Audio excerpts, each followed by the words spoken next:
জয় হিন্দ বন্ধুরা। পাকিস্তানে ঘটে গেল আবারও বড়সড় ধামাকা। এবার তো রাজনৈতিক সভা চলাকালীন ভয়াবহ বিস্ফোরণ, আর এতেই কমপক্ষে মারা গেছে 14। যতক্ষণে ভিডিওটিকে বানানো হচ্ছে ততক্ষণের আপডেট অনুসারে 14 জন, হয়তো যতক্ষণে আপনারা দেখবেন ততক্ষণই সংখ্যাটা বাড়তে পারে।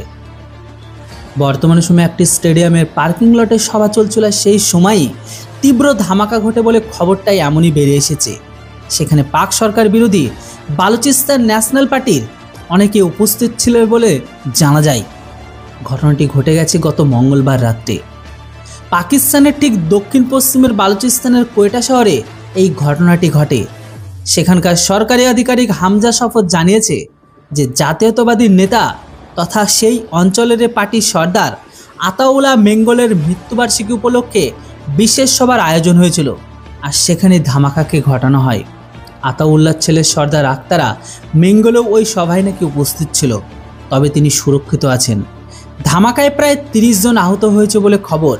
তবে হামজা শপথ জানিয়েছে যে এখনকার পাওয়া খবর অনুসারে সেই অনুযায়ী সভাস্থল থেকে যখন বেরোচ্ছিল সকলে, সেই সময় ধামাকার বিস্ফোরণে পার্কিং লটেই লুটিয়ে পড়ে।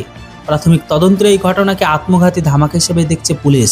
মঙ্গলবার দিনভর এমন একাধিক হামলার ঘটনা ঘটেছে পাকিস্তানে।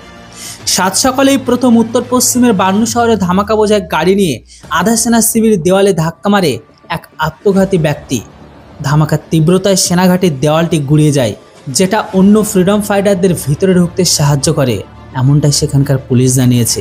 এরপর আবার আধা সেনা ঘাটিতে আত্মঘাতী ধামাকা, সেখানে এক জঙ্গি, যাতে 12 জন একসাথে মারা যায়, যার মধ্যে 6 জন জঙ্গিও ছিল। জঙ্গিদের সঙ্গে প্রায় 12 ঘন্টা গুলি বিনিময়ে চলে পাকিস্তান সেনার। ওভারঅল দেখলে পাকিস্তানের দিন কাল আর পরশু একদমই ভালো যায়নি। একদিনই পরপর এই হামলায় এখনও পর্যন্ত কোনো সংগঠন তো দায়িত্ব স্বীকার করেনি। তবে বালুচিস্তানের স্বরাষ্ট্র দপ্তরের তরফে স্টেটমেন্টে বলা হয়, ঘটনার পরপরই উদ্ধার কার্য শুরু হয়। গত 1 দশক ধরে বালুচিস্তানের উগ্রপন্থা বিচ্ছিন্নতাকামী আন্দোলনের সম্মুখীন হতে হচ্ছে পাক সরকারকে। তবে 2024 সাল থেকে সরকার বিরোধী সশস্ত্র সংগ্রাম আর নাশকতার ঘটনা লাগাতার বেড়ে চলেছে, আর এতেই প্রায় এখনও পর্যন্ত 800+ মানুষ প্রাণ হারিয়েছে। আর পাকিস্তানের সেনার তো কোনো কাউন্টই নেই, লাগাতার ওরা হরিফাই হচ্ছে। আজ তো ট্রেন হাইজ্যাক থেকে শুরু করে সেনাকে প্রকাশ্যে গাড়িকে টার্গেট করে উড়িয়ে দেওয়া, একের পর এক হামলার ঘটনা সামনে আসছে।